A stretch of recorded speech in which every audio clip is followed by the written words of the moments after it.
Welcome to the May 27th meeting. I thank Deputy Mayor Bellebear for chairing the last council meeting. Thank you very much. We acknowledge that the land that we are gathered on is Treaty 2 land known as First Nations territory, homeland of the Anishinaabe and Ojibwe, and the Métis Nation. Moved by Councillor Lachlan, seconded by Councillor Juba. Be it resolved that the regular council meeting agenda be amended as follows. Proclamation Bill Green Day. That's green, sort of the sustainable green, not a green person. Okay. And also in 9C, the AMM June District Meeting resolutions. Any questions? Call the questions. All in favor? Everybody? Councillor Riel? Yep. Yep. Just say yep or yep. Yes. Yes. Councillor Eilers corrected me on that. Moved by Deputy Mayor Bellemeyer, seconded by Councillor Juba. Be it resolved that council accepts the regular agenda as amended. All in favor? Yes. Thank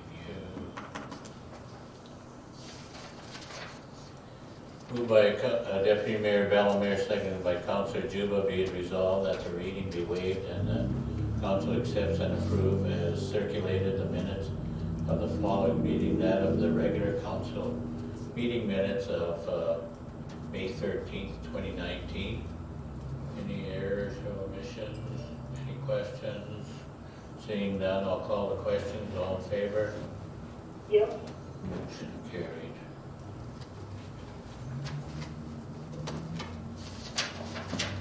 Moved by Councillor Juba, seconded by Councillor Lachlan.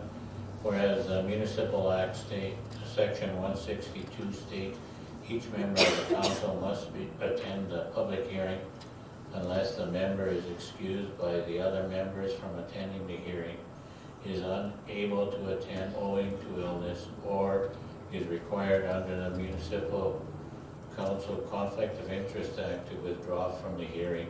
Be it resolved that council excuses the following council member from the May 27th, 2019 public hearing, and that's Councillor Staccato. Any questions? Call the questions. All in favor? Motion carried.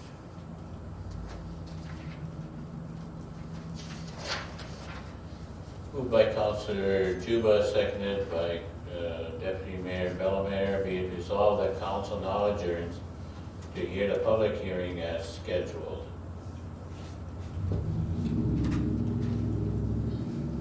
Question? All in favor? Motion carried.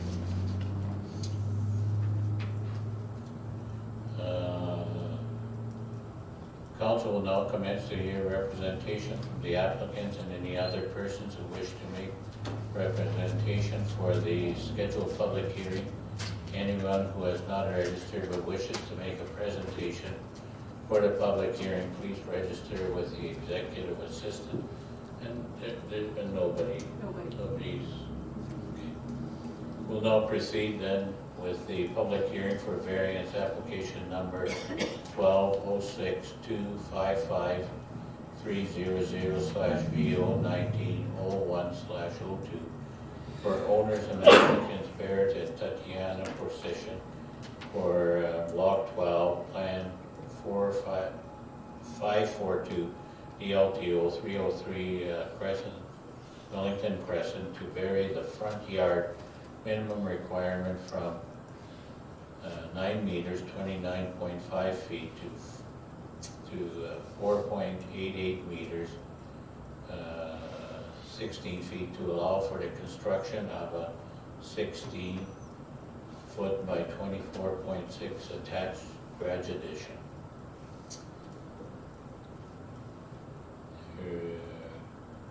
Council have any questions on this application? Any questions? No. Counselor Rial? No. So seeing nobody for objecting, the representations for the public hearing are now completed. Moved by Deputy Mayor Bellemare, seconded by Councilor Juba. Be it resolved that the public hearing for variance application number 1206-255-300/VO1902/02 for owners and applicants Barrett and Tatiana Procession for Block 12, Plan 542, DLTO 303 Wellington Crescent to vary the front yard minimum requirement to allow for construction of a 16-foot by 24.6-foot attached garage addition in a residential single-family zone to comply with the City of Dauphin zoning bylaw be now concluded. All in favor? Yeah. Motion carried.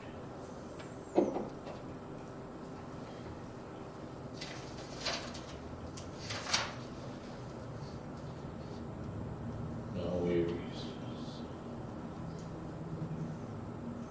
moved by Councilor Loughlin, seconded by Deputy Mayor Bellemare. Be it resolved that council now reconvenes in the regular council meeting. All in favor? Motion carried. Moved by Councilor Loughlin, seconded by Deputy Mayor Bellemare, whereas due notice was given with respect to variance application 1206-255-300/VO1901/02, and whereas no objections were received to the application, be it resolved that the variance application number 1206-255-300/VO1901/02 for owners and applicants Barrett and Tatiana Procession for Block 12, Plan 542, BLTO 303 Wellington Crescent to vary the front yard minimum requirement from 9 meters, 29.5 feet to 4.88 meters, 16 feet to allow for the construction of a 16-foot by 24.6-foot attached garage addition to a single-family residential zone to comply with the City of Dauphin zoning bylaw be approved with the following conditions.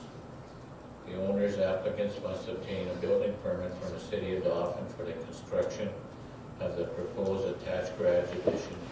All construction shall comply with the Manitoba Building Code, including fire and life safety upgrades to the existing garage and dwelling.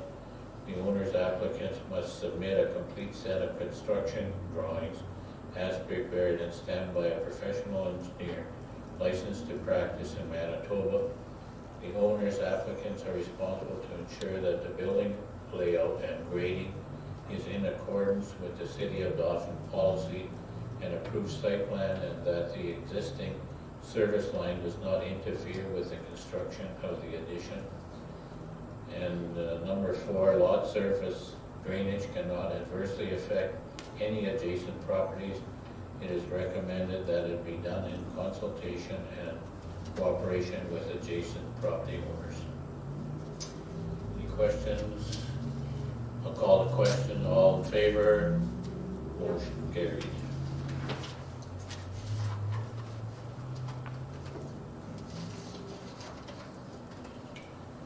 Moved by Councilor Eilers, seconded by Deputy Mayor Bellemare.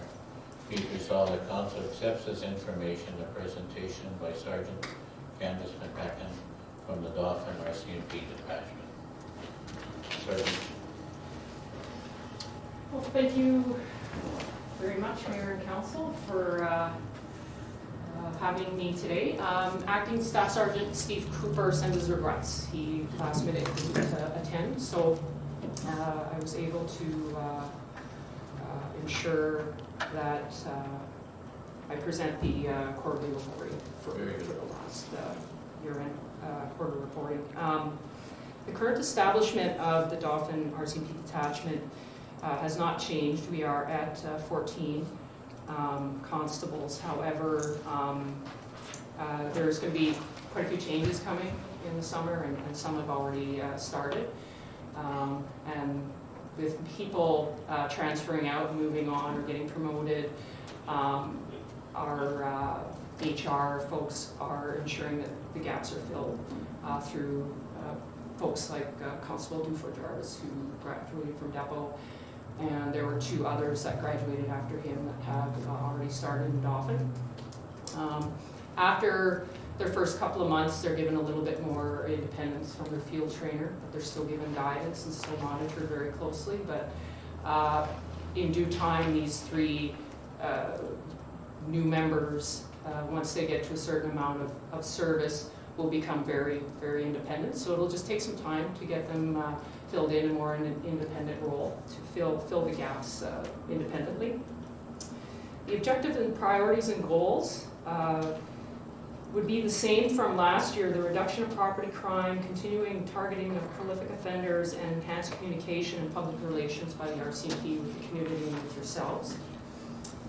In our crime reduction efforts, reduction of property crime, we've identified chronic offender management checks were paramount in this area. And in the last quarter, chronic offender checks on bail conditions, ensuring they're abiding by their curfews, and so on and so forth, did result in 3 breaches with 1 currently outstanding warrant for one person who's wanted for breaching their conditions. The other part of our crime reduction priority and goals is, and we've had discussions about the project team. Right now we have the 1 member who's working diligently in working on the drug trade and proliferation in the community. And he does seek assistance with the detachment resources to execute search warrants for drug activity or weapon activity. And there has been some success in the past, and I foresee continual success with his efforts in gaining the intel and being able to obtain warrants for offenses occurring. Traffic enforcement, provincial statutes was a little bit down. And the last 3 members we had before we had these 3 new members come from Depot were also from Depot. And once they become more independent, they get more training in things like the basic traffic course, what's called our field sobriety training, training on identifying impaired driving training, impaired driver training. It increases their confidence to go out and independently, proactively find these offenses. And we've had success in proactive impaired driving enforcement. 5 impaired driving and care and control charges were laid the past quarter. Some were proactive and others were reports by concerned citizens, and we responded right away and were able to take some impaired drivers off the street. And this is, I can see, is probably something that's going to increase in the summertime. So getting the members the training they need, the confidence they need to do this proactive impaired driving investigations is definitely something that's a priority for us. Communication and police visibility. We are still very much active in many different committees, and including the Child Abuse Committee, Housing First, the Dauphin, the DART Committee, Dauphin at Risk Team, steering and screening committees. The Care Committee partnered with CFS on essentially for the sexual exploitation of youth, and going over some of the files with CFS for safety measures and preventative measures to be taken into place. Community health committees, the homeless client area that covers the community health an ad hoc committee. Dauphin Community Justice Committee, the Echo Housing Screening Committee. We've done some presentations at the high school for recruiting as well as awareness about the RCMP. And we've done presentations at the senior complex on frauds and scams. That's another area now with social media and online, and seniors are often targeted. So we're often asked to provide some best practices for seniors and keeping them safe when they're online.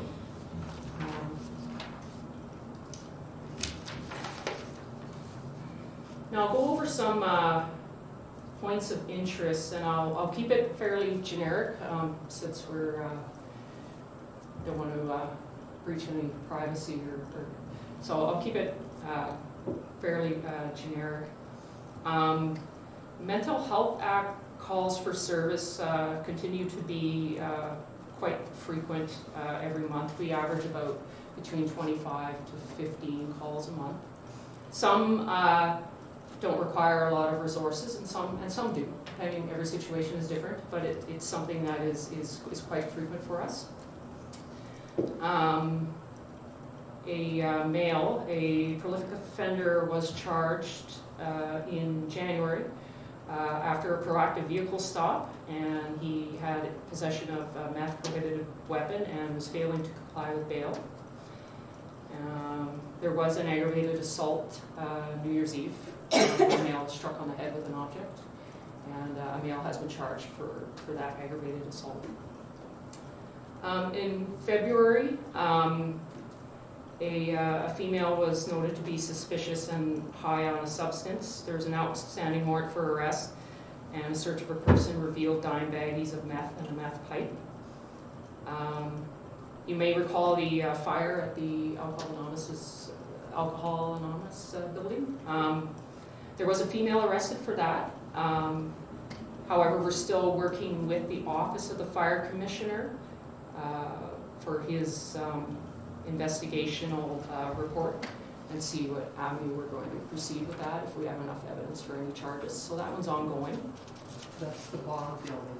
What's that? That was the bond building? Yes, yes. And you may or may not recall the report. It made it into the paper through our media relations, our media relations officer. A female victim had a young female forced her into her apartment as she was walking into her apartment getting her groceries. The female grabbed a knife from the apartment and forced her into the bathroom and locked her in. She took some items and left. However, she was identified through video surveillance and has been charged for that situation. There was no harm done, no injuries, just quite startling, obviously, for the female that had to endure that. Now, in March, we did see some really good proactive work in coordination with our project team member. There was enough evidence secured for a drug warrant. We utilized our emergency response team. You probably remember seeing the TAV, our armored vehicle here. They'll assist with us after doing an assessment on who we are dealing with and the risks involved. And due to that assessment, that risk assessment, they came out to assist in that search warrant. As well, on 2 other occasions, an eagle-eyed member on patrol observed a vehicle they knew running at a known house that was known for drug use and offenders. And a pullover of the vehicle resulted in 764 grams of cocaine on his person. It's a significant amount that was taken. He had it concealed. It was a significant amount of drugs that was taken. And as well, the same sort of situation, another vehicle at a different residence, a known meth residence, and a vehicle was leaving and a traffic stop was initiated. A search of the driver and the vehicle revealed a large amount of meth cache cash as well as prohibited weapons in the vehicle. Both these individuals were charged, obviously, and remanded in custody due to the severity of the offenses. The members were looking for a suspect from theft at the liquor store. And they both found the persons matching the description and surveillance of the people that left the liquor store. And the arrest and search of them revealed methamphetamine. As well, they had outstanding warrants for their arrests from previous offenses and were held in custody. So I guess it's fair to say, and we've had this discussion before, that drugs are here, meth is here, and we are trying our best to proactively tackle it. So the member on the project team works diligently on getting the intelligence he needs to assist in that matter, and we do everything we can to get the resources to assist him in dealing with it. So now, as you know, Nolan, Staff Sergeant Suss has left the detachment commander position since March. Sergeant Steve Cooper came over from Winnipeg OSIS, and he took on the acting staff sergeant position. The new staff sergeant, I suspect he plans to arrive here in mid-June. So someone will be consistently at the helm. I know things have been a little bit topsy-turvy. We've been trying to keep a figurehead there in the detachment, including myself for a little bit. And so it's just been a bit, once a promotion process goes, it can take some time, so you just have to fill in that role until that position can get filled. And we expect him here very soon. And he's very anxious to get here, and he's very eager. And I think I know him personally. I think he's going to do very well. I think you'll be very happy with him. And the transfers, like I said, we have one has already left. He got promoted. We have 2 more in the queue very soon. However, we're getting these fine constables from Depot who are eager and motivated to become good police officers. And so far, from what I see, they're fitting in very well, and they're I don't perceive any problems with them being a good policing source in the community. So once these transfers start to go through, some of them should hopefully become more and more independent. They start to fill in the gaps. So that was kind of the quick fix, is you can always, from our HR people, they can send you a depot's full, and they're training them more and more, because Dauphin's not the only spot struggling a little bit. There's lots of detachments getting new members out of depot. We do have another member coming here from northern Manitoba, and I suspect he will probably get here in June. Other than that, no other experienced members coming, but I know if I make a phone call, I could probably get another recruit here pretty fast. But it's a work in progress, and it's keeping us hopefully stable for the summer and looking even better, I think, in the next few months when people start to get their feet under them. And I guess we'll wait and see. Country Fest resources, we have started planning quite a while ago. Everybody will be working.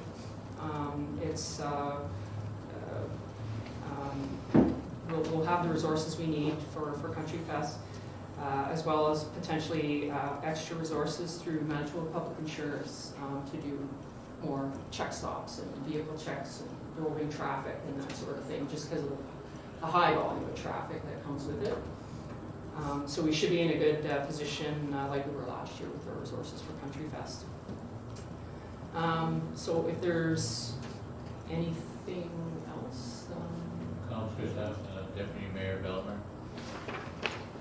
I have a 2-part question on impairment. So when you say a driver is impaired, are you referring to impairment by alcohol or also by cannabis? It could be either or. Yeah, the cannabis, alcohol by or the impaired by cannabis is it's very new, and the training is still rolling out, so it can be a bit of a trial and error, but the alcohol that's the predominant one we're seeing is impaired by alcohol. And further to that, can you say what method you're using to test for cannabis? Because I know there was lots of controversy before it became legal. You know, what was the best, most accurate, easiest to use testing? It's a combination. They're still going through the trial and error of the test strips. Haven't seen them yet. They're still a work in progress. Again, you know, the law was put in, and then kind of the after-fact testing stuff didn't kind of follow immediately after it. So we're still getting training on that, and I think they're still assessing whether it's a viable tool or not. It's in that regard. But we have testing, what it's called the standard field sobriety testing, and it's specialized testing, and it's a really more kind of scientific in-depth training as far as testing bodily functioning and eyes, and I don't have the training myself, and I can't say specifically to it, but there is training to show that certain testing that is done on the body, eyes, walking, following a pen, you know, that sort of thing, along with the other evidence that comes when you pull someone over and you gather evidence, could detect that there is potentially impaired by a substance.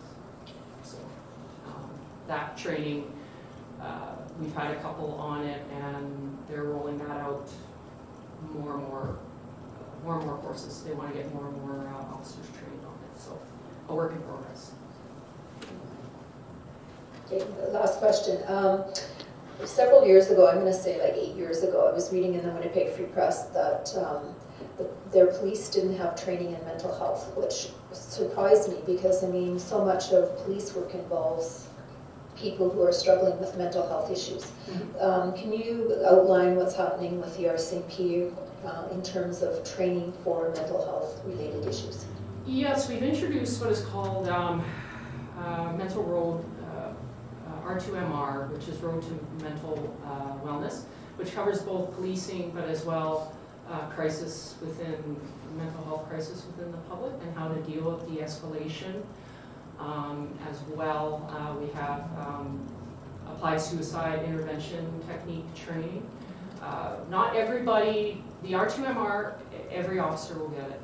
The ASIS, applied suicide intervention technique training, it's not as available of a course, so whenever it comes out, we try to get as many people as we can on it. And it's about 3 or 4 days, and it really teaches you how to respond to someone in crisis, how to escalate someone in crisis. And it's very valuable training. It's just we hope to see it rolled out more availability in the near future. We do have conflict resolution training, and that actually helps out with any sort of conflict, whether it's conflict between peers, between complainants and the police, or between police and somebody in crisis, someone that's not having a very good day, and how can I resolve this conflict. So we're trying, and laws around the Mental Health Act, there's, very many different laws, whether it's involuntary or voluntary, and de-escalation is primary to us. That's the priority, is to get them the help they need and transport immediately to a trained professional. Thankfully, we have the hospital here. Some of the more rural areas, it can be a little bit trickier, but at least we have that resource here immediately available to us. So, yeah, I think we're doing much better than we were 8 years ago, way more training. Thank you. Councillor Otters? Thank you for your report, very informative. Thank you for all the information. I wanted to ask, did you, since cannabis has become legal, have you made any arrests for person being under the influence of cannabis?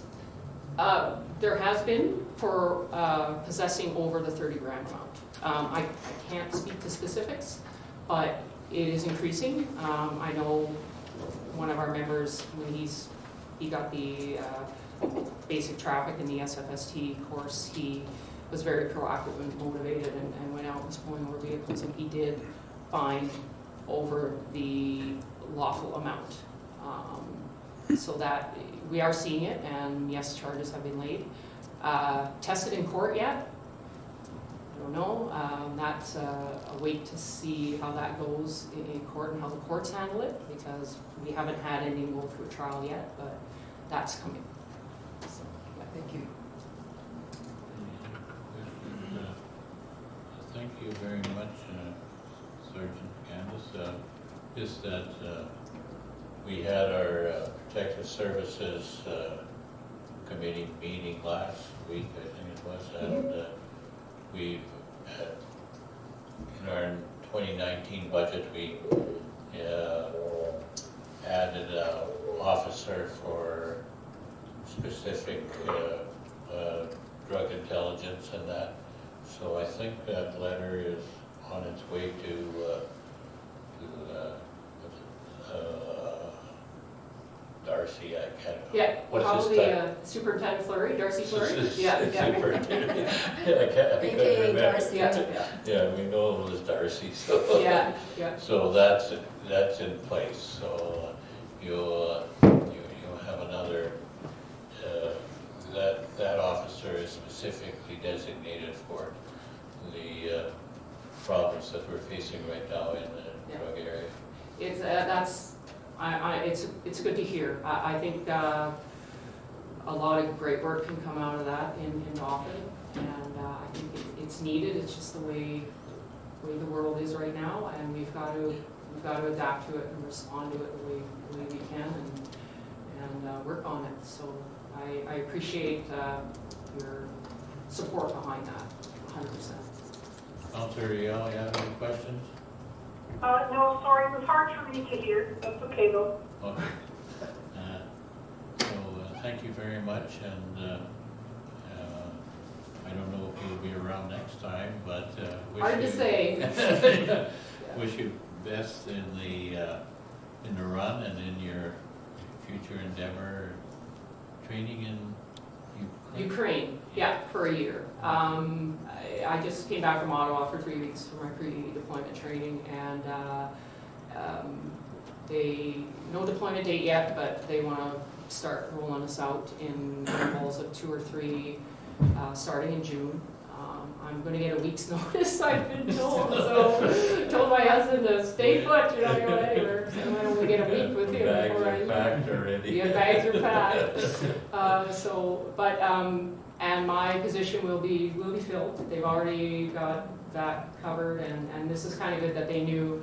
They've got some heads up notice that this is happening, and they've already started to plan, so there's not going to be a big gap in there in my position. So, yeah. Thank you very much for your report and your contribution to our community while you're here. My pleasure. Thank you very much. Thank you.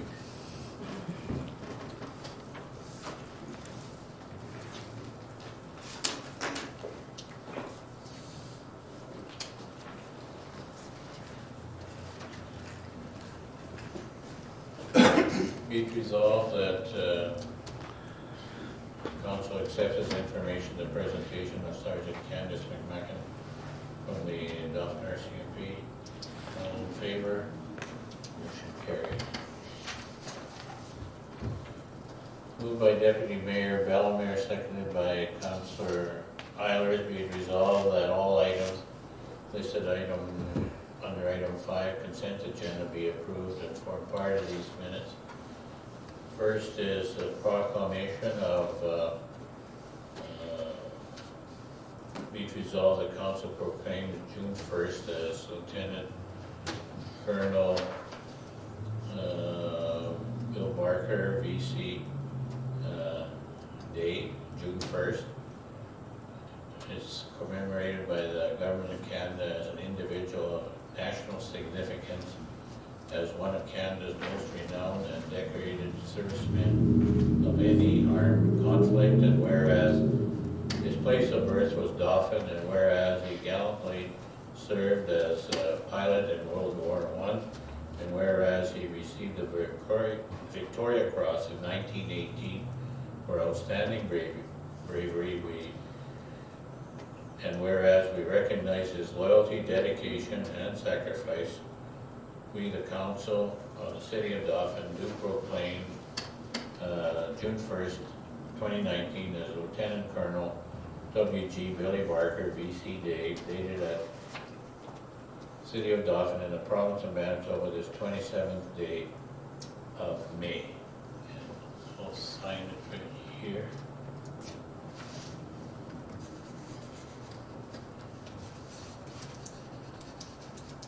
And I think that the training in Winnipeg, they named the training of new pilots their a special room for Lieutenant Colonel Barker, and also for anybody who doesn't know, he was the first president of Toronto Maple Leafs. So Conn Smythe at that time thought that his team needed discipline, so that's why he hired Colonel Barker. So it's a useless fact, but at least there are Maple Leaf fans, some of them in Dauphin that taken in.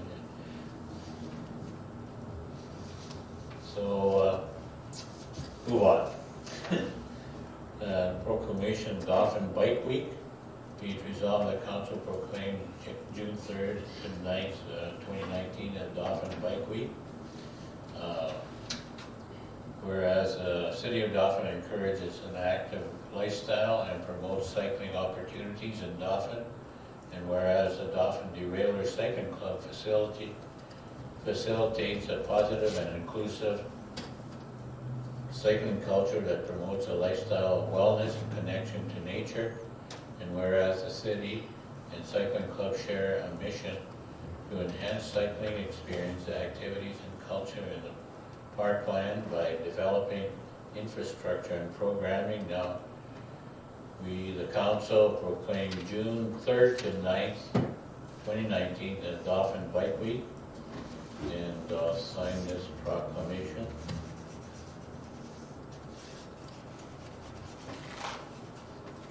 That's I know there's some activities being planned for that week, so stay tuned for announcements.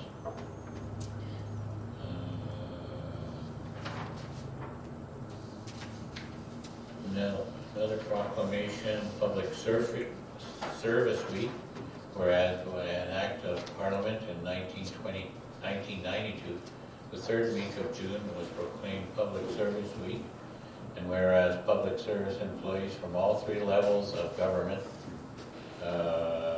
share a common link that sets them apart from employees in other sectors, and whereas it is their commitment to serve the citizens of our cities, provinces, and country with professionalism, expertise, and sensitivity to the challenges faced by an ever-changing public, and whereas the quality of our daily lives is significantly enhanced by the work of our employees, and whereas public service employees should be thanked for their contribution to society, the Council of the City of Dauphin proclaims June 9th to the 15th, 2019 as Public Service Week.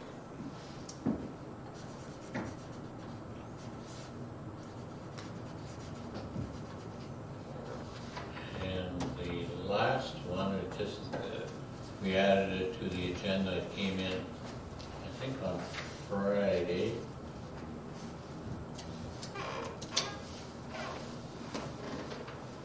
Built Green Canada Week.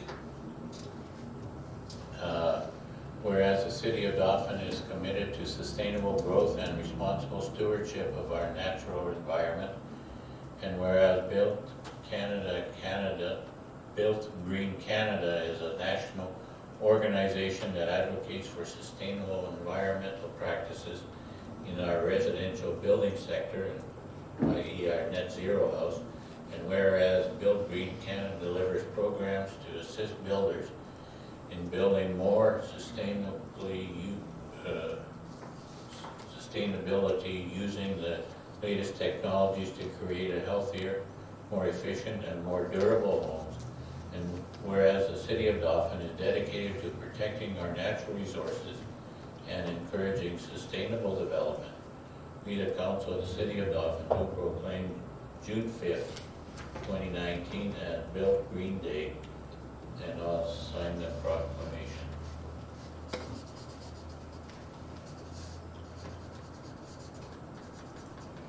So we're recognized from various organizations as a sustainable community, and we're very proud of it. And we have many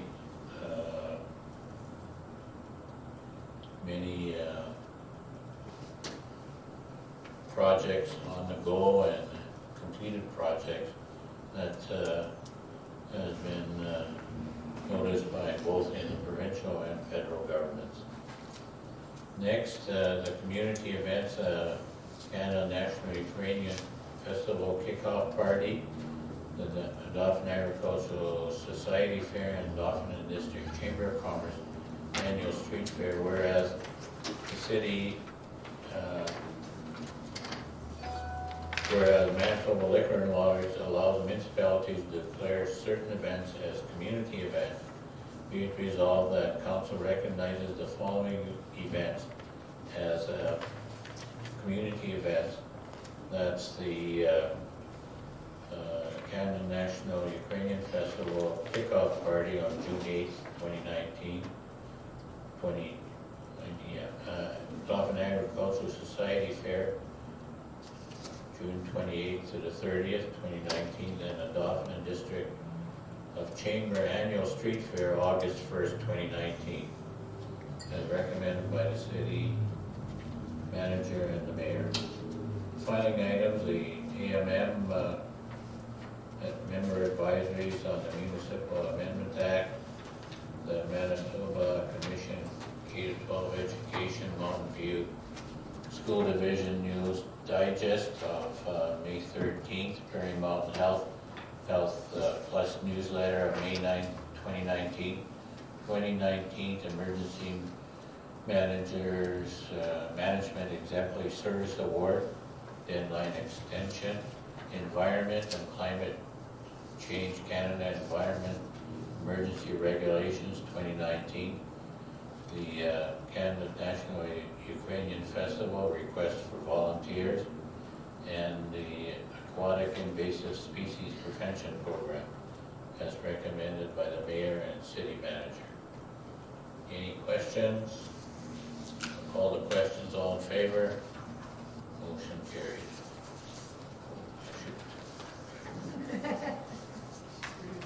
Proclamation, Ken.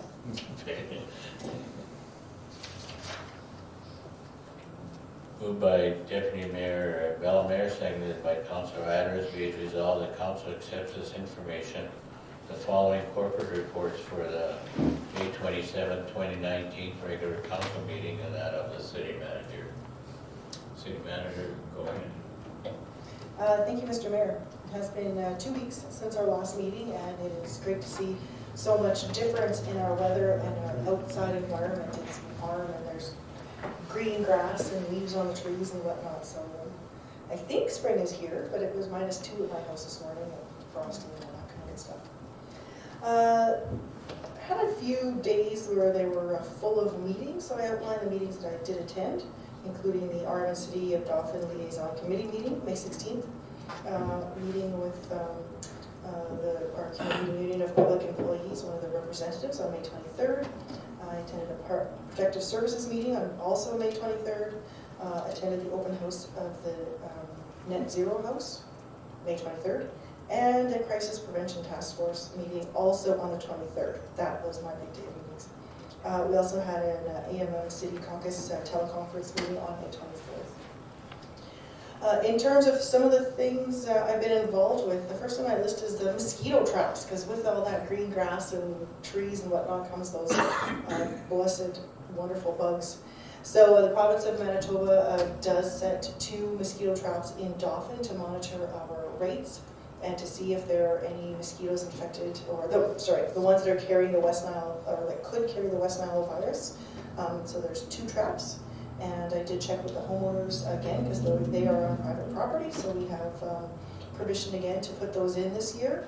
And to note, as in past years, the city does plan to run a water setting program, which is spraying standing water in public areas with a chemical that kills the eggs.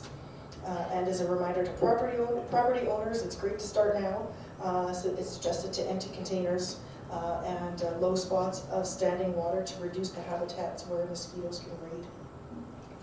In terms of economic development, I continue to work with our economic development manager and a local developer on details regarding some available properties, cost of utility connections, and building permits. This developer has recently constructed a new commercial building and is looking to do some more. So it's great to see local developers interested in building our community. We spent some time putting together some letters of support for a couple of provincial grants.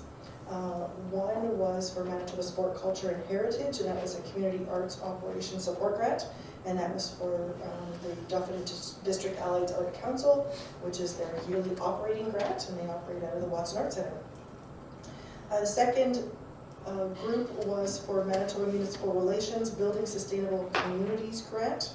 And so we had 3 applications from the City of Dauphin. One was for a drainage study, Safe Schools Road Phase 2, and a regional planning meeting. And then Dauphin Rec Services put in a grant for some accessibility at the Parkland Rec Complex. Community Future Parkland put in for some workspace, some co-work space. Dauphin Derailers Cycle Club put in a grant for the multi-use trailhead development. Dauphin Neighborhood Renewal applied for some grant to continue with their Unity Women's Maker Collective program. Dauphin and District Snowmobile Club put in a grant for a new trail groomer. Parkland Youth Rugby Association applied for a grant to put in an additional field in terms of the uprights of the goalposts. And the last one we provided a letter for was to Dauphin Minor Baseball Association for a baseball diamond renewal project. All of those grants were due on May 22nd, and most of the letters and applications went in for that. However, the province did extend the deadline until May 26th, which was yesterday, and so everything did get in by the time requested. In terms of human resources, the Deputy City Manager, Director of Public Election Operations, and the Director of Finance met with the Canadian Union of Public Employees, or CUPE, Local 857 President, to discuss the city's request for a change to position, which is a new geographic information system technologist. It was formerly a draftsperson, and the addition of an out-of-scope position, which is an information communication technology manager. Both of these positions were reviewed and cleared through the union, so we are recruiting. So stay tuned to see some job postings for these 2 positions. One new to the city, and one a change, an upgrade from a previous position. Also, the City of Dauphin has hired Ember Kucher for the position of Marketing Coordinator, and she started today. Ms. Kucher was currently the city's administrative assistant, who provided support to the building inspector, bylaw officer, and the airport. And so the city will be recruiting to backfill Ms. Kucher's position for administrative assistant. And lastly, we had some follow-up from the 2018 election. The Municipal Councils and School Board Election Act indicates that a municipality or school division must keep all election-related documents for at least 6 months after the election, and then can destroy most of them. So the destroyable documents are all papers and ballots associated with the election. except for the final record of vote, which outlines the candidates' results from each poll, and then the grand tally of that, that must be kept on file. Therefore, the city secured the services of a mobile shredding company, and with the supervision of our senior election official, Mr. Kirk Dawson, the documentation was shredded on May 22nd. And that concludes my report. Any questions of the city manager? No, none? I'll call the questions. All in favor of the report? Motion carried. Moved by Councillor Euler, seconded by Deputy Mayor Bellemare, be it resolved that council accepts as information the following corporate report for the May 27, 29 regular council meeting, that of the Economic Development Manager. Any questions on that? I'll call the questions. All in favor? Motion carried.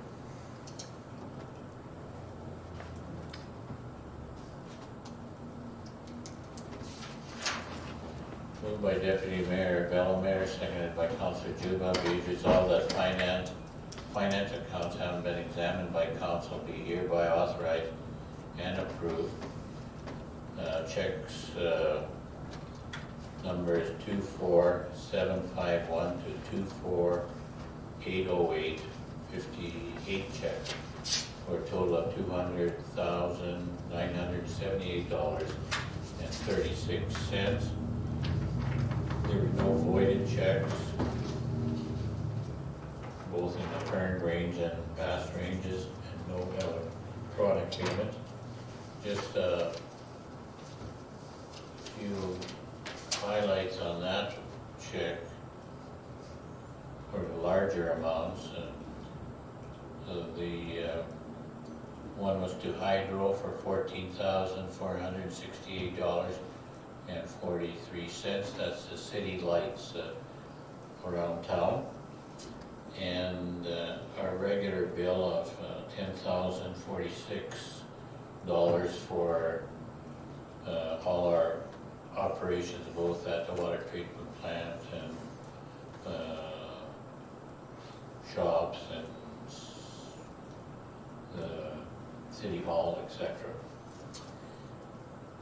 There was a receiver general source deductions of $43,507.34, and to pay for an insurance claim of $52,239.20 for the damage done at the train station.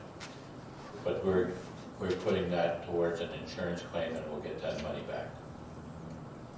We just have to pay the vendor that did the work. Any questions? I'll call the questions. All in favor? Motion carried. Moved by Councillor Bellemare, from Deputy Mayor Bellemare, seconded by Councillor Juba, be it resolved that council accepts as information the unaudited financial statement before FASB for the period ending January 31st, 2019, the general fund balance sheet and general fund income statement, the utility fund balance sheet and utility fund income statement, and the reserve report. Any questions? Call the question. All in favor? Motion carried.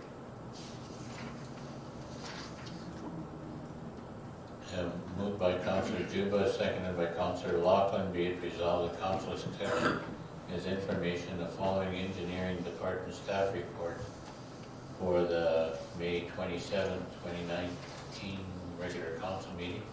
The Director of Public Works and Operations and the Building Inspector. And will the Director of Public Works like to highlight some of his items in his report? Thank you, Your Worship. I have two reports here. I'll try to go through them quickly. So the first part of my report is my regular report. I did issue an RFP on May 13th for a storm drainage study for the city of Dauphin. This includes a model for the entire city of our existing underground. It's drainage system, as well as a plan for drainage in the south end of Dauphin along Main Street. I have received several contacts, people interested in submitting a proposal, so I expect to have to go through a few of them. I attended my first Manitoba Building Official Spring Seminar in about, I'd say, 15 years since I've been to one. So as you're aware, I will be looking after backup building inspector role going forward. So it was good to see a lot of old faces, just like my own there. So I was back to business, I guess, so to speak. So the seminar was very good. I was very pleased with all the presentations that were there. It's a quick seminar. The one in the fall, they have one in spring and one fall, so the fall one is usually a little bit longer. Shortly thereafter, at the beginning of May, I attended the Canadian Network of Asset Managers annual conference. Last year when I attended, there was 3 Manitoba municipalities in attendance. This year, I met people from 8 Manitoba municipalities, so it's catching on quite well. About 500 delegates from across the country, so this is a Canadian organization, covers the entire country. A lot of fantastic information, a lot of people that have been there, done that, and a lot of really good presentations on asset management, so it's a really good conference to attend. CN station air handling units have been repaired. Approval was received for Parkland Restorations to complete the actual repairs of putting the building back together. That started today, so the CN station is going back together, and I'm not sure the exact timelines, but hopefully in the next few weeks we'll have that back together and everything back to normal. I had several conversations with Highway 10 Development in regards to their sewer and water installation on South Main Street. They've kind of taken us by surprise, and they want to start like yesterday.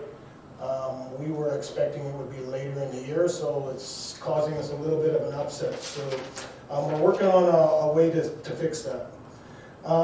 Spring cleanup began on May 21st in the Day 1 zone, and as of today, I believe they started Day 2, so it's moving along quite quickly.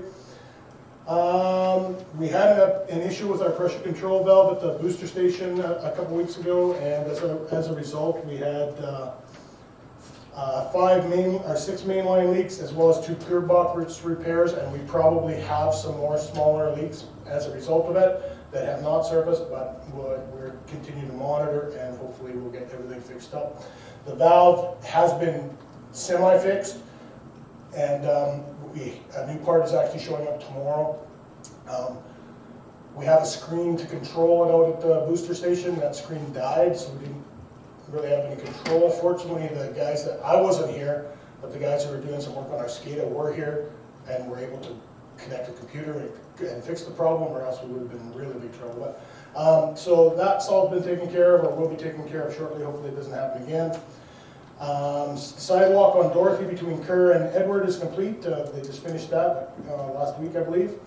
And for the next couple of weeks, we'll be doing kind of patchwork and doing some curb and gutter and sidewalk repairs as well. Right now, our waterworks crew is patching all their badger holes they dug all winter long. We have had 36 water main leaks so far this year, and an additional 5 last year, from November and December last year. So we've dug a significant amount of holes that we are now trying to fix them all. So I think that they expect probably all this week yet to get them all patched, and maybe some more next week. So. The Safe Schools route is pretty much complete. We are looking at putting up some signage to help people navigate the route. I'd also like to just thank all the residents of the community that have contacted us with suggestions to improve it. It's been fantastic. We've tried to get most of those done, so I think everybody is enjoying it. I know I went out, Steve Sobering and I went out to look and just determine what we want to do out there yet, and we met a couple of groups, large groups, going, so it was good to see. I'm continuing to work, and 2 other staff are continuing to work on the asset management course that we signed up for. It's been a little more demanding than we were led to believe, but it's a fantastic course. It's a significant amount of knowledge, but it has eaten up a lot more time than we thought it would. So in the end, it'll probably be worth it, but right now it's a battle trying to keep up with it, so. And then finally, I did some software upgrades on our SCADA system in preparation for the contractors that are coming to do some automation work here tomorrow. And as the city manager said, I attended a meeting with regards to the two new, or the one revised position and the new ICT manager position as well. So. And then finally, my recycling and waste report. So I'm not going to go through all the numbers, but in essence, our recycling is the same as last year. So first quarter is almost identical tonnage-wise in our curbside recycling. On the waste side, we are down slightly, about 7% as for total waste being hauled to the disposal site. Curbside, you can see it was up considerably in January and then down a little bit in February and March. These numbers will vary just depending on how many times we actually collect, how many collection days we have in a month. So it's, you know, overall you just want to look at the quarterly, so we'll be up slightly for curbside collection. And I will say, and I think I've said this in the past, that we see a lot more waste being hauled out to the disposal site by residents than previously. Obviously because of the limits, the one bin limit that they have every 2 weeks. I would suspect some people are hauling stuff. And, you know, you always have people cleaning out, you know, garages, attics, basements that, you know, just won't fit into the bins now because you're only every 2 weeks, right? So you have to make a decision what you're going to do then. So that's about it. So we said 6.2% increase in total residential waste collected so it's up 6.2% for the first quarter. And our yard waste collection, this is the first year that we started collecting in April. We actually picked up 19.35 tons in April for our first pickup. So we'll probably continue that unless, of course, there's still feet of snow on the ground going forward. Then we will, you know, we'll put it in our calendars that that's when we'll start. But if it's not, you know, feasible or it doesn't make any sense, we will, you know, just let everybody know beforehand. So. And that's my report. Any questions of the Director of Operations? None? Be it resolved, the Council accepts the information from the Director of Public Works and Operations and the Building Inspectors. Any questions? All in favor? Motion carried.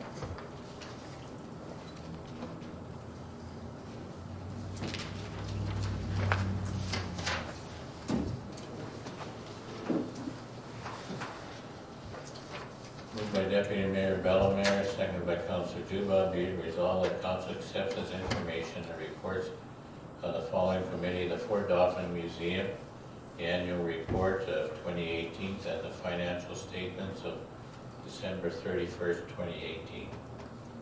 Any questions? Call the questions. All in favor? Motion carried.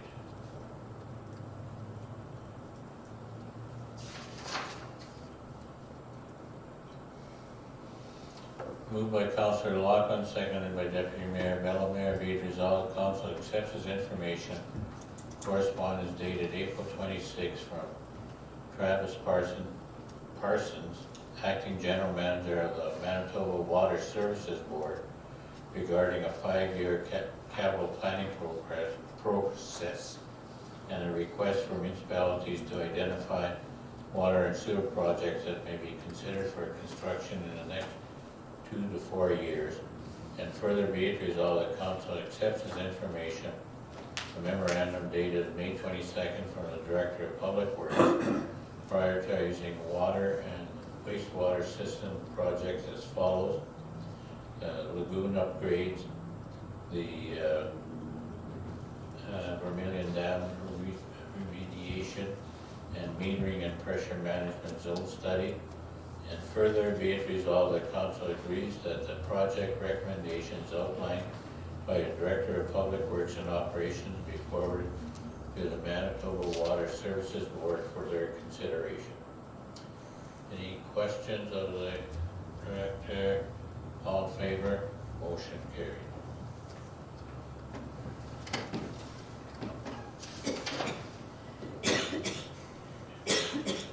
Moved by Councillor Juba, seconded by Councillor Loughlin, whereas the City of Dauphin bylaw 3323 standards for mobile homes only provides for mobile homes not exceeding 10 years of age. Be it resolved that council accepts as information correspondence dated May 6, 2019 from owner of Triangle Mobile Park, Glen Lunstead, requesting approval to move a mobile home older than 10 years to lot number 3874 Triangle Road. And further be it resolved the council accepts as information a memorandum dated May 22nd from the building inspector reviewing the application and recommending that council approve the application with conditions. Further be it resolved that council approve the request from Len Lunstead to move in a said mobile home number 3874 Triangle Road with the following conditions. The owner obtains a development permit from the City of Dauphin for the moved-in mobile home. The site for the mobile home must comply with CSA standard Z240 10-114 site preparation, foundation, and anchorage of mobile homes. No structural connections are permitted for additions. The mobile home park owner must sign the permit and approve the move-in of the used mobile home. And lastly, when the mobile home is moved onto the site and upon inspection, if the mobile home appears to be modified, a provincial safety standards inspection will be required to rectify the mobile home. Any deficiencies discovered will be required to be corrected to allow the mobile home to stay in the mobile home park. Any questions? I have a question. Councillor? It mentions that the trailer will be inspected. Who would do that inspection? Province. The province has an inspector that does any of these. So mobile homes are built under that standard, and that's how they're approved. They aren't built under the National Building Code, they're built under a standard. If you modify a trailer in any way, shape, or form, that certification disappears. So if you, for instance, put in a wood-burning fireplace in your mobile home, that CSA certification is gone, then you have to get the provincial building inspector to come and make sure that it's still okay to use. So we don't have one of those provincial inspectors here, they come in. Yeah, there's only one in the province to my knowledge. Thank you. All in favor? Motion carried.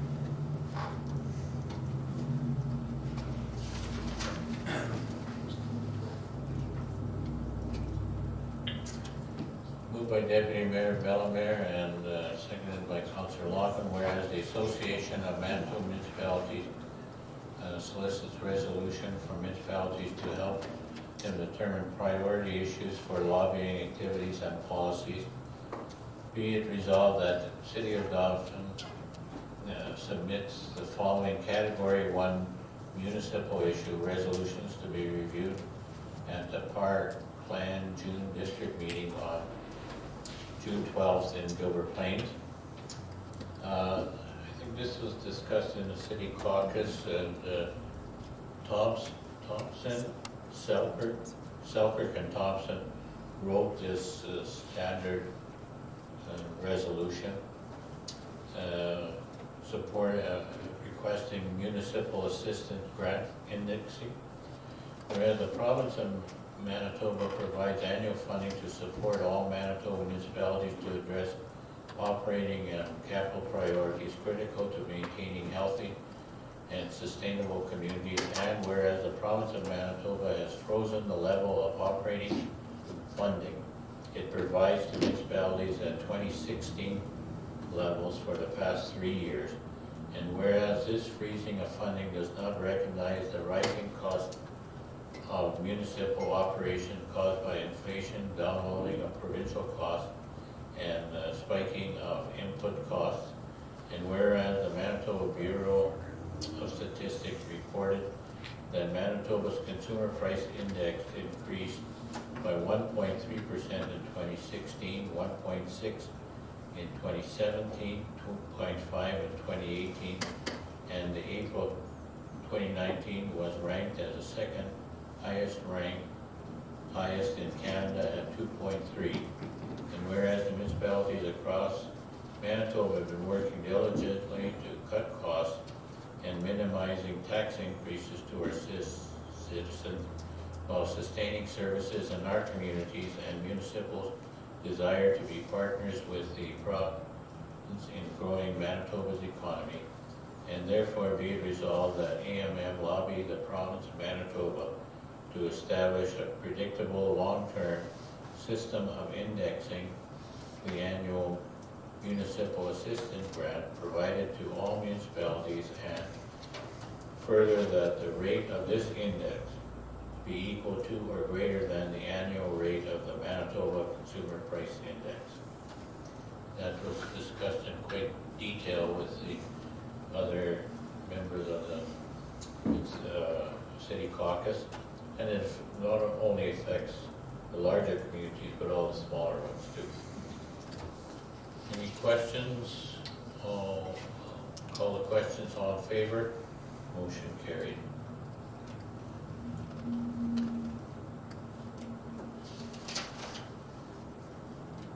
Next, moved by Councillor Juba, seconded by Councillor Loughlin, whereas the Manitoba Association of Municipalities solicits resolutions from municipalities to help them determine priority issues for lobbying activities and policies.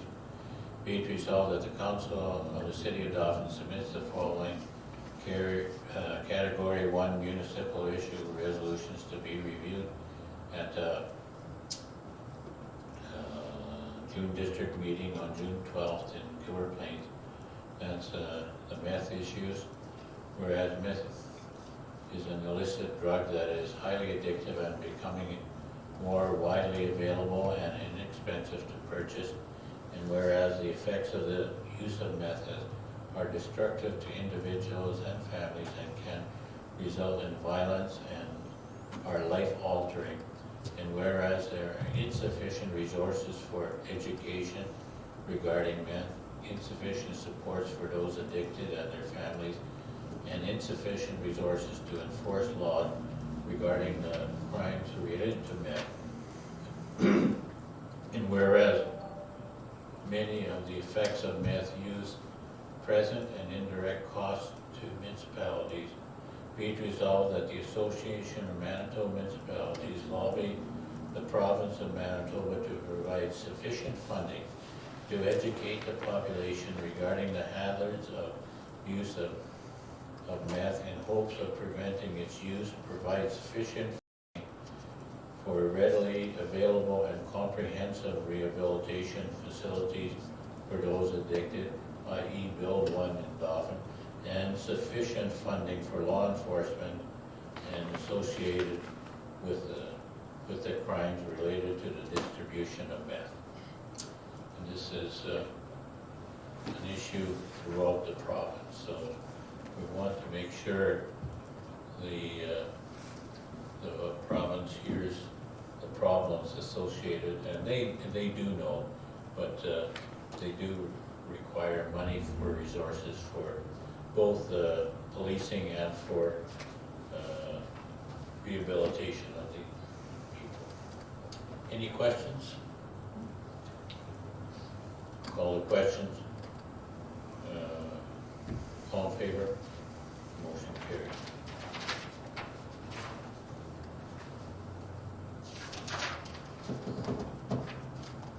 Finally, moving to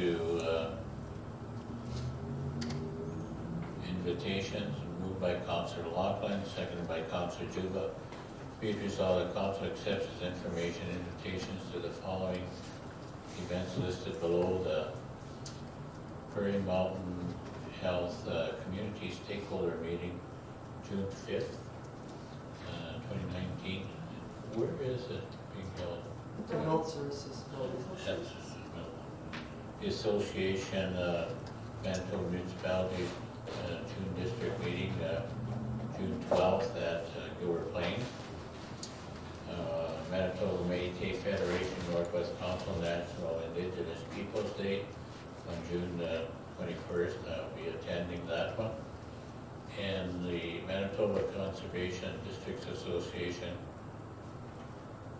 tour of June 26th, 2019, and the Dauphin Agriculture Society Parade on June 29th, 2019.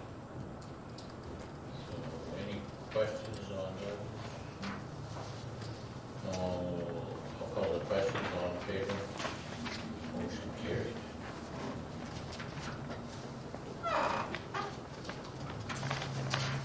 Councillor privileges, I don't know where you started last. I started it.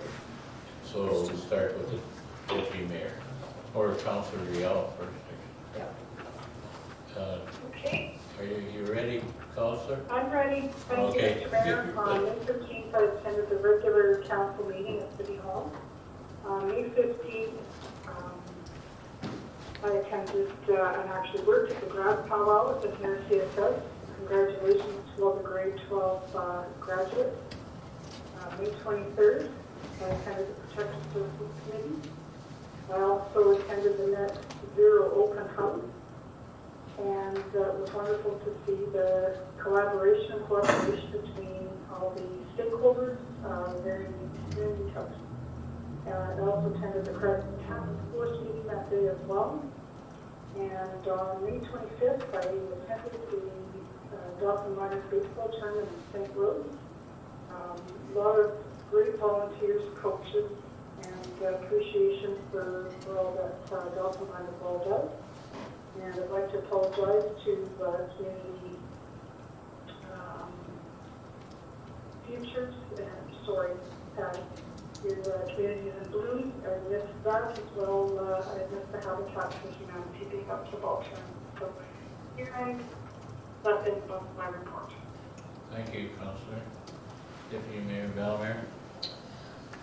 Yes, May 13th is regular council meeting, and the 14th the community foundation meeting. On the 15th I attended the grad powwow at the DR, and wow, beautiful costumes, stirring drum music, and dancers of all ages. It was a wonderful celebratory event.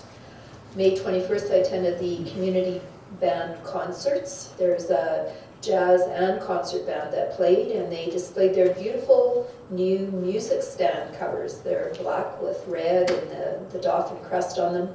And both of the band instructors, that's Taylor Schmidt for the concert band and Andrew Coombs for the jazz band, extended invitations for new people to join them in the fall when their season begins. They said everyone in the room is welcome. So I thought, okay, well that's me. I don't know how to play any instrument but a piano, and that wouldn't really work. And I don't have an instrument, but they said it wouldn't be a problem. So please consider this invitation and contact Taylor or Andrew for more information. They were having a lot of fun. May 23rd, I attended the Protective Services meeting. City representatives meet regularly with the RCMP, and a reminder, if you see or experience a crime, please contact the RCMP. They are eager to work with community members. The only way they truly understand what's happening in all parts of our communities is for our citizens to pick up their phone and call. And you can share information anonymously if you want. You can also give information on Crime Stoppers. Together we can make our communities safer. And some other reminders here: make sure you lock your vehicle doors whenever you leave your vehicle, lock up your valuables, and leave a light on outside at night. May 23rd, I visited the Net Zero House for its opening ceremony. The house is now on the market. It's listed with Remax. You can check that out on the website. It's a pretty interesting site. I thought it was interesting how lots of the visitors were downstairs checking out the hot water heater and the heat recovery systems and the furnace and all that technical stuff. Today I attended a meeting with many youthful members. This is a new committee that's part of the RBC Future Launch Community Challenge. That's the official wording. Basically, we're gathering ideas on how to make our community better and then making a plan. We've been accepted for a $15,000 grant from the RBC Foundation to make this happen. And if community members, especially youthful ones, and that's described up to age 29, they're invited to share their ideas with us. So basically you're going to see lots of advertising that groups of people are encouraged to say, this is what my idea is, put it forward. We have to decide by September 22nd what the idea is that we're going to move forward with, and we have $15,000 to make it happen. We were talking today, there's kind of a bump in the plan that, you know, you want youth to organize something, and of course students at the DER, students at ACC, I mean they're all heading into exams and end of year and summer holidays, so we're going to have to figure out how to make that work to get our ideas. May 23rd I helped with the construction of the bike trails by Salah. So if you're interested in helping, drive to the back of Salah Hall on Thursdays by 6:30. And then they take you to, you drive down to the part of the trail that you're working on that evening. And the more work that's done by volunteers, the less work has to be done by the hired trail contractor.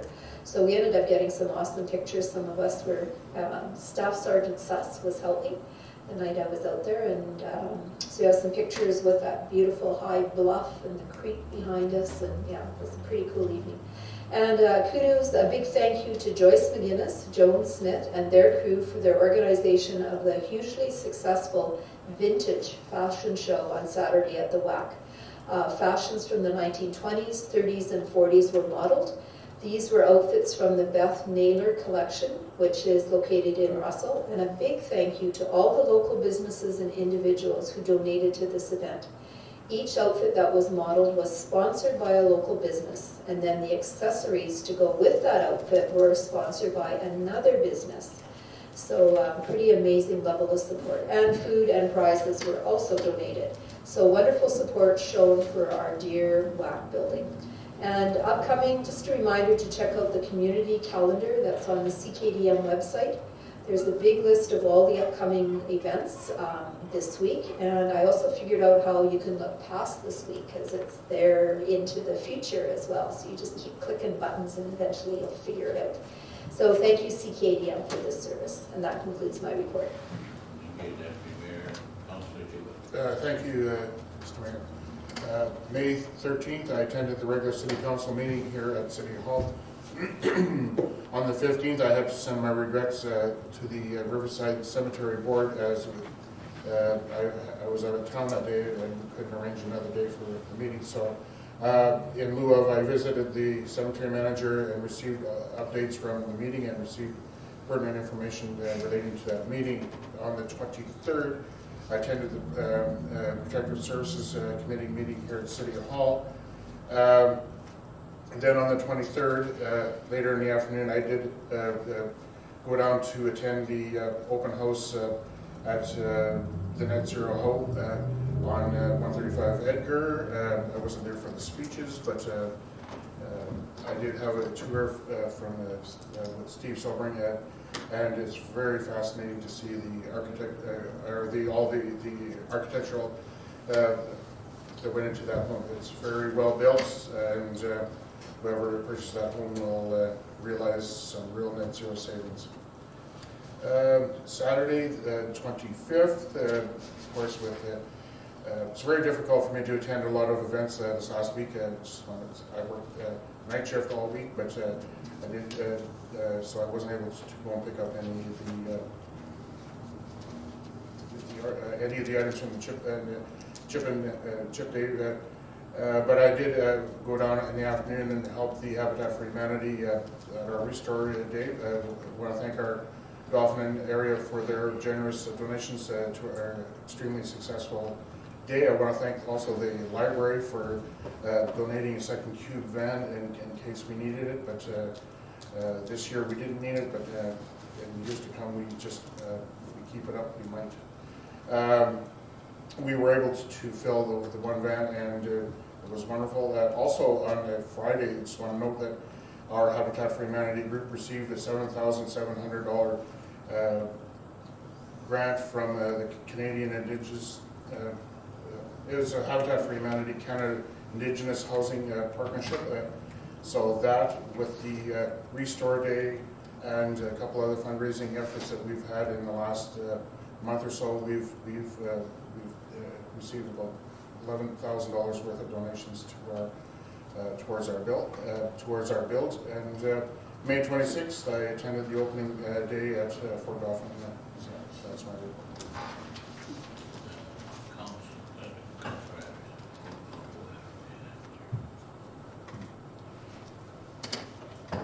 Thank you. On May 13th, I attended the regular council meeting. On May 15th, I attended the Riverside Cemetery Board meeting. Our audit was complete, and of course, all our standards were met. On May 16th, we had a Communities in Room meeting. On May 25th, we had a Chip and Soil Day. It was very well attended. Thanks to all those who donated the plants, and of course all those who bought the plants. Altogether, Ray Straczynski and myself, we managed to shovel 147 pails of soil, and we had Jim Heshka, who assisted in carrying a majority of these pails. And also a special thanks to Mark Wasilishin, who was the real key in organizing this event. All in all, it was very successful, and there was a lot of happy faces. They treasured their pails of soil. There was a few people who were asking for pails of dirt. We didn't offer any, so we kind of got the message across that soil is soil that grows the plants, and dirt is what you have on the face and on your hands. And maybe dirt that you get on some neighbors or co-workers that you don't like, but anyway, we got the message across.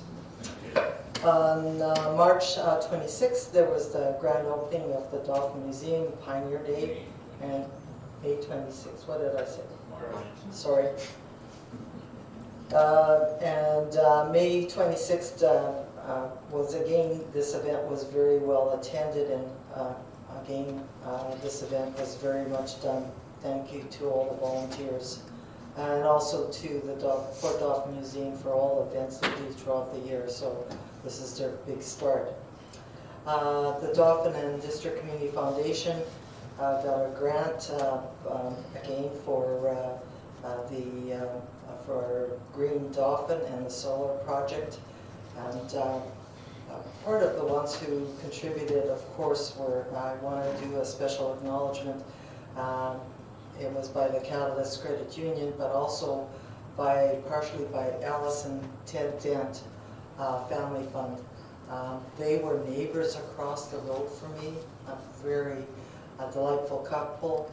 And when I moved in there, I actually got a notice from the city. I hadn't even had possession. It was wall-to-wall dandelion, because unfortunately the lady who owned the home was ill. And they actually came the next year and welcomed me to the neighborhood and thanked me for looking after the yard as well as I did. So they were firm believers that one person can make a difference. So thank you for Alice and Ted Dent for their support, even though they've both passed on now. Coming events, I just wanted to mention that there will be a Sunshine Community Garden Party on Tuesday, May the 28th, that's tomorrow, from 4 to 7, and it'll be at the corner of Rio Avenue and William. Everybody's welcome to tour the gardens. There will be some lawn games as well as free lemonade and watermelon and garden prizes. So that's exciting. And shortly after that, we'll have free Key Kwan in the garden. What is that? It'll start from 7 to 8 p.m. And I had people asking me what it was, and basically it's a holistic system of coordinated body postures and movements and breathing and meditation used for the purpose of health, spirituality, and martial arts. Actually, it's known as decompressing. And please bring your own yoga mat and towel. And it's really very gentle movements and breathing, and you're supposed to get life energy back. So probably a majority of us should be attending that. And it'll be offered all through June as well. So every Tuesday evening for 4 weeks, This is part of the Healthy Together initiative, so May 28th, June 4th, 11th, and 18th. So keep that in mind for Tuesday evenings. And I also just was very pleased to, because my son and my nephew are real Toronto Raptor fans, and they're moving on. What cliffhanging games they gave, and I guess it's good to see after we tried with the Winnipeg Jets, the Calgary Flames, and the Toronto Maple Leafs. So hopefully we get one team of ours going forward. And that ends my report. Where's the location of those yoga things? It's right in a park, the Sunshine Community Garden Park. Oh, It's on the corner of Rail Road and William.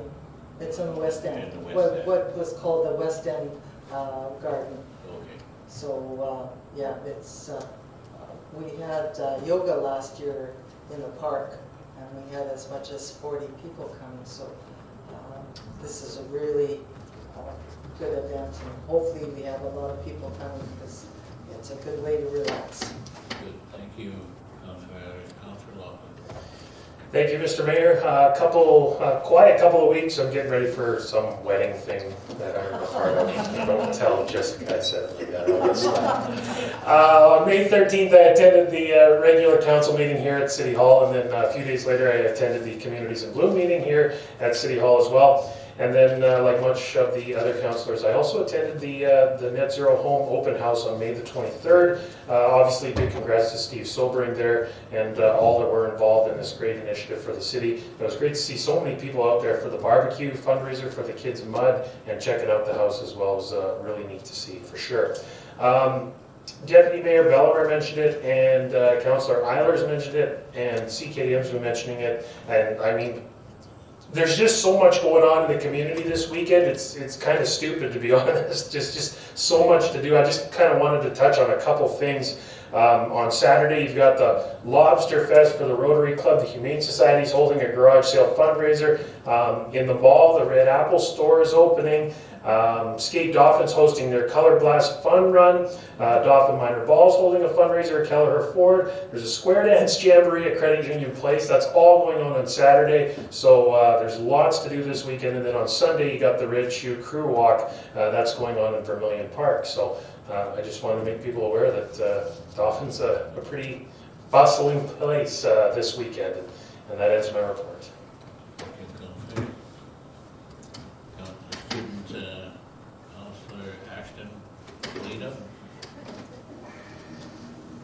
I attended the last regular council meeting on May 15th. On May 15th, I attended the grad powwow at the DRCSS. Congrats to all the graduates. On May 22nd, I attended the student council meeting. On May 21st, I attended a bike workshop hosted by Prairie Cycle. The DRCSS Wigathon was going to be on May 24th, but was cancelled due to not having enough staff volunteers. And I would like to say thank you to Deputy Mayor Bellemare for chairing the May 22nd meeting. You did a great job. That concludes my report. Thank you. Well, everybody's been very busy, so thank you for your time that you've put on various committees, and as Councillor Laughlin says, we've got a lot of things going on in our community. I couldn't attend last meeting, so I'll go back to April 24th, the Rec Board meeting. On April 26th and May 16th, we had the RM and City Liaison Committee. That's working very well. We're getting a few proposals together, especially in the rec area, and we'll be working on that for the next while. April 27th, I brought greetings to the AA Roundup. We're very grateful to their victims of the one building fire, and now they have their facility at Parkland Crossing, and they're very grateful for that. April 29th and May 3rd, finalized selection of the Parkland Regional Library Director position. And congratulations, I think it's been reported already that Allison Moss was a successful candidate, and wish Allison all the best in her new position. She certainly has the credentials and the drive to make the library future is more than books. May 6th, I attended the mental health lunch at the Echo Housing. The 2nd, the Vet Board meeting, and we're going tomorrow, I guess, going to Lakeshore to explain the function of the Vet Board. May 6th, the financial plan and planning and priorities, the presentation of the financial plan. May 7th, the State of the City, and thank you to all the people that attended. I noticed from the comments I was a little verbose and overextended my welcome there. A little long, and we'll have to correct that next year. May 15th, I attended the powwow and addressed the grads. Congratulations to the grads and BRCSS. 21st, Deputy Mayor Bellemare mentioned the community band and jazz. Great thing, and for our community, to graduates and students to just have an evening of fun. I heard the call for volunteer, for Band members, eh? band members, and I have no musical ability, and I don't want to add it. It's not even on my bucket list. So the 23rd, we had the Protective Services meeting here, and the guidelines for the new officer on drug detail. As I mentioned, with when Sergeant McMackin was here, 23rd, brought meetings at the Zero Energy House grand opening. What a place! The house of the future, and it's just it for sale for $350,000, I think, with Remax, and it'll be a good buy, and it's just amazing all the. And I've been told, Chris Wolfman from Steiner Plumbing and Heating said that with all the electronics, but the electronics are built to last, apparently. that's what he said. So it's great, and I know it's going to be building code in 2030, so it's going to be standard for pretty soon. City's caucus teleconference. Late I got mixed up on the times. Thank you to General Manager, City Manager Charlotte for pitching in. On 24th, we had stakeholders that contributed to the emergency health building. We're given a tour with the Premier, and it's an amazing facility for our not only community but region. It's state-of-the-art thinking, equipment is in there. We have a heated emergency garage now. The people coming in on an emergency won't have to bear the elements. Just an amazing facility, and we're very fortunate to have that in our community. It'd be great for our family residency program to be training under such a great facility. And the highlight for me was that there was somebody there taller than the premier. And that is the CKDM rep, Josh there. I think he had an inch on me. Pardon? I think he might have had an inch on me, but yeah. Did he? Oh, but I guess he was bending down when I saw it. Yeah, maybe. But he never converted you to the blue way. No. No. 25th, I attended, I bought some Solomon Soul, is that what it is, Councilor Euler? Yeah. At the Communities in Bloom. A lot of people there for chip and soil. It's great, it's been going on for, I don't know how many, 20, since, I think the first one was in around year 2000, so it's been going on for, and never failed it.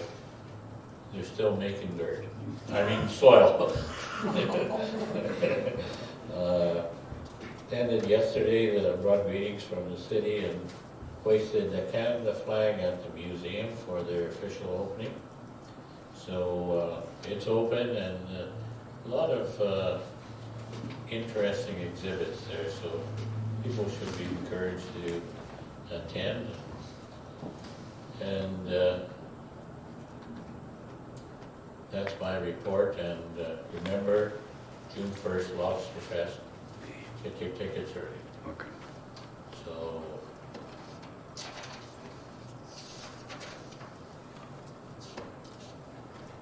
moved by Councilor Euler, seconded by Councilor Juba. Be it resolved that the council meeting be recessed at 6:40.